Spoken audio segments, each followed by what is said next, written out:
یاد رہے کہ انبیاء کے واقعات اللہ تعالیٰ نے قصے کہانیوں کے طور پر بیان نہیں فرمائے، بلکہ ان واقعات میں مسلمانوں کے لیے درس ہے۔ اس لیے ضروری ہے کہ انبیاء کے ایمان افروز واقعات کو اس نیت سے دیکھا اور سنا جائے تاکہ ان سے عبرت حاصل کی جائے اور اپنے ایمان میں اضافہ کیا جائے۔ یاد رہے کہ حضرت نوح علیہ السلام کو آدم ثانی بھی کہا جاتا ہے۔ اسلامی تاریخ اور احادیث کے مطابق حضرت نوح علیہ السلام حضرت آدم علیہ السلام کی 9ویں نسل میں سے ہیں۔ آپ کے اصلی نام کے بارے میں مختلف روایات ہیں، جن میں عبد الغفار، عبد الملک اور عبد العالی وغیرہ آیا ہے۔ آپ کو نوح کہنے کی وجہ اور علت کے بارے میں بتایا جاتا ہے کہ آپ نے اپنے لیے یا اپنی قوم کے لیے 500 سال گریہ ازاری کیا، اسی وجہ سے آپ کو نوح یعنی زیادہ گریہ ازاری کرنے والے کے نام سے یاد کیا جانے لگا۔ دوستو، کہا جاتا ہے کہ اہل زمین پر شیطان کا راج تھا۔ اللہ تعالیٰ سے مانگی ہوئی مہلت سے فائدہ اٹھاتے ہوئے ابلیس نے پوری قوم کو کفر و شرک میں مبتلا کر دیا تھا۔ گھر بت کدے بن چکے تھے اور 5 بتوں کو اپنا معبود تصور کر لیا گیا تھا۔ انہی 5 بتوں کو انہوں نے مشکل کشا اور حاجت روا ٹھہرا رکھا تھا۔ قرآن کریم نے ان بتوں کے نام ود، سوا، یغوث، یعوق اور نصر بتائے ہیں۔ لوگ انبیاء سابقین یعنی ابو البشر حضرت آدم علیہ السلام، حضرت شیث علیہ السلام اور حضرت ادریس علیہ السلام کی تعلیمات کو یکسر بھلا چکے تھے۔ حضرت ادریس علیہ السلام کو بھی وفات پائے سینکڑوں برس گزر چکے تھے۔ اولاد آدم علیہ السلام کی نافرمانیوں اور شیطان کی مکاری و عیاری نے قرۂ ارض کو کفر و شرک، برائی اور بے حیائی کی غلاظتوں سے بھر دیا تھا۔ چنانچہ اللہ تعالیٰ نے اس قوم ہی میں سے ایک نیک شخص حضرت نوح علیہ السلام کو نبوت کے جلیل القدر منصب پر فائز فرمایا، جیسا کہ قرآن پاک کی سورہ ہود کی آیت نمبر 25 میں اللہ تعالیٰ ارشاد فرماتے ہیں، ہم نے نوح کو ان کی قوم کی طرف نبی بنا کے بھیجا، انہوں نے ان سے کہا میں تم کو کھول کھول کر ڈر سنانے اور یہ پیغام پہنچانے آیا ہوں کہ اللہ کے سوا کسی کی عبادت نہ کرو۔ اگر تم اسی طرح کفر و شرک میں مبتلا رہے تو مجھے ڈر ہے کہ تم کسی سخت عذاب الہی میں مبتلا نہ ہو جاؤ۔ لیکن قوم نے ان کی ہدایات کو حقارت سے ٹھکرا دیا۔ حضرت نوح علیہ السلام طویل عرصے سے ہمہ وقت تبلیغ دین میں مصروف رہنے کے باوجود اپنی قوم کی بے راہروی پر بڑے دل گرفتہ رہتے۔ ان کی قوم انہیں طرح طرح کی اذیتیں دیتی، ان پر مصائب کے پہاڑ ڈھاتی، لیکن وہ صبر کرتے اور ان کے لیے دعائے خیر کرتے رہتے۔ حضرت ابن عباس رضی اللہ تعالی عنہ روایت کرتے ہیں کہ نبی کریم صلی اللہ علیہ وآلہ وسلم نے فرمایا، کسی نبی کو اپنی قوم کے ہاتھوں اتنی تکلیف اور اذیت نہیں پہنچی جتنی حضرت نوح علیہ السلام کو اپنی قوم کے ہاتھوں برداشت کرنی پڑی۔ کافر ان کو ڈراتے، دھمکاتے اور تبلیغ سے باز رکھنے کے لیے اتنا مارتے کہ وہ بے ہوش ہو جاتے، کبھی ان کے گلے میں پھندا ڈال کر بازاروں میں گھسیٹتے پھرتے۔ حضرت ابن عباس رضی اللہ تعالی عنہ سے ایک اور روایت منقول ہے کہ ان کی قوم انہیں اتنا مارتی کہ وہ گر جاتے تو ان کو کمبل میں لپیٹ کر کسی مکان یا ویرانے میں ڈال دیتے اور سمجھتے تھے کہ وہ انتقال کر گئے ہیں، مگر پھر جب ان کو ہوش آتا تو دوبارہ اپنی قوم کو راہ حق کی طرف بلانے میں مصروف ہو جاتے۔ دوستو، کہا جاتا ہے کہ حضرت نوح علیہ السلام کی تبلیغی جد و جہد 950 سال تک جاری رہی۔ رات کی تنہائیوں میں آنسوؤں کے سمندر کے دوران اپنے رب سے قوم کے لیے دعائیں کرتے، اے میرے پروردگار، میری قوم نادان ہے، ناسمجھ ہے، اسے معاف کر دے۔ نیز اس دوران اپنی قوم کو ہر ممکن طریقے سے سمجھاتے رہے، کبھی عذاب الہی سے ڈراتے تو کبھی دوزخ کی سختیوں اور جنت کی نعمتوں کا ذکر فرماتے، لیکن قوم ان کا تمسخر اڑاتی، بپتیاں کستی، گویا وہ کانوں سے بہرے اور آنکھوں سے اندھے ہو چکے تھے۔ اس طویل جد و جہد کے نتیجے میں صرف 80 لوگ ایمان لائے۔ حضرت نوح علیہ السلام قوم کی بدحالی پر بہت غمگین رہتے، لیکن امید کا دامن نہ چھوڑتے۔ مگر کب تک؟ آخر کار طویل اور سخت ترین کاوشوں کے بعد وہ لمحہ آ ہی گیا جب آپ علیہ السلام قوم سے مایوس ہو کر اپنے رب کے سامنے اپنی معروضات پیش کرنے پر مجبور ہو گئے۔ اللہ تعالیٰ کا قرآن پاک میں ارشاد ہے، نوح نے اللہ سے عرض کی کہ اے پروردگار، میں اپنی قوم کو دن رات بلاتا رہا، لیکن وہ میرے بلانے سے اور زیادہ بھاگتے رہے۔ میں نے جب کبھی انہیں تیری بخشش کی طرف بلایا یعنی توبہ کی جانب، تو یہ اپنے کانوں میں انگلیاں ڈال لیتے، اپنے چہروں کو کپڑوں سے چھپا لیتے اور ضد، تکبر اور غرور کرتے۔ میں نے ان کو اعلانیہ، خفیہ، غرض ہر طرح سے سمجھایا اور کہا کہ اپنے پروردگار سے معافی مانگو کہ وہ بڑا معاف کرنے والا ہے۔ وہ تم پر آسمان سے پانی برسائے گا، تمہارے مال و اولاد میں ترقی دے گا اور تمہیں باغ عطا کرے گا اور تمہارے لیے نہریں بہا دے گا۔ آخر تم کو کیا ہوا ہے کہ تم اللہ کی عظمت کا اعتقاد نہیں رکھتے، حالانکہ اس نے تم کو کئی طرح سے بنایا ہے؟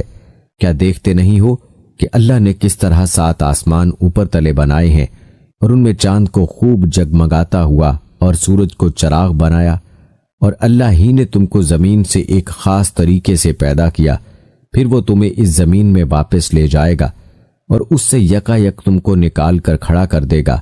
اور اللہ نے زمین کو تمہارے لیے فرش کی طرح بچھا دیا تاکہ تم اس کے اندر کھلے راستوں میں چلو۔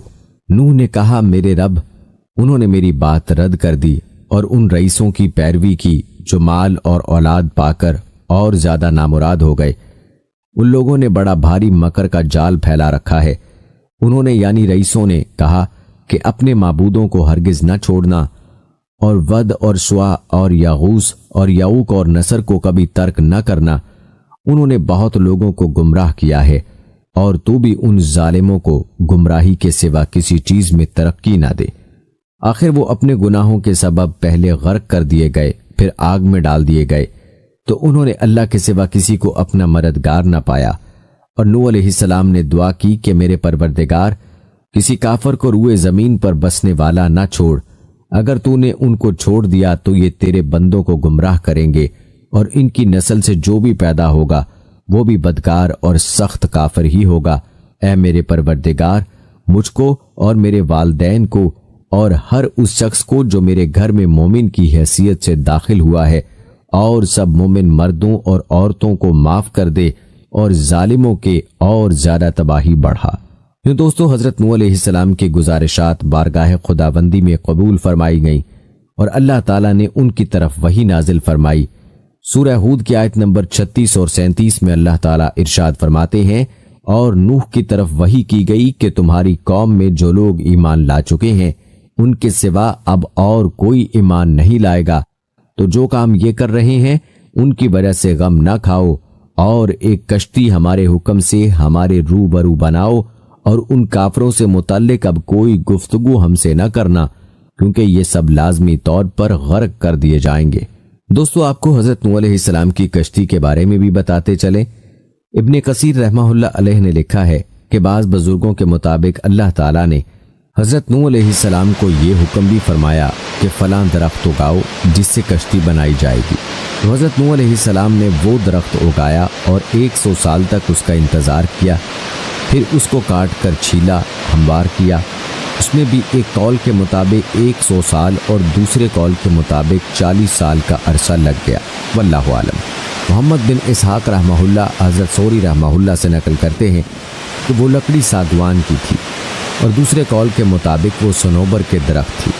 حضرت ابن عباس رضی اللہ تعالیٰ عنہ سے مروی ہے کہ اس کشتی کی لمبائی 1200 گز اور چوڑائی 600 گز تھی۔ ایک اور قول کے مطابق لمبائی 2000 گز اور چوڑائی 100 گز تھی، اور اس میں 3 منزلیں تھیں۔ کشتی کے اوپر ایک ڈھکن تھا جس سے وہ بند کر دی جاتی تھی، گویا آج کے زمانے کے مطابق وہ عظیم آبدوز تھی۔ دوستو، کہتے ہیں کہ حضرت نوح علیہ السلام کشتی بنانے میں مصروف تھے۔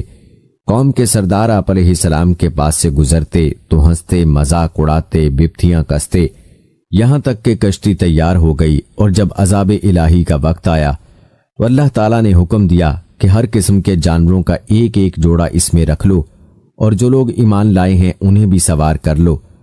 حضرت نوح علیہ السلام نے احکام خداوندی کے مطابق سب کو سوار کر لیا اور عبادت الہی میں مصروف ہو گئے۔ آخر کار طوفان کے آثار ظاہر ہونے لگے، اور دیکھتے ہی دیکھتے زمین کے ہر گوشے سے پانی ابلنے لگا۔ آسمان سے قیامت خیز بارش ہر شے کو بہا کر لے جانے کے درپے تھی، گویا قیامت کا منظر تھا۔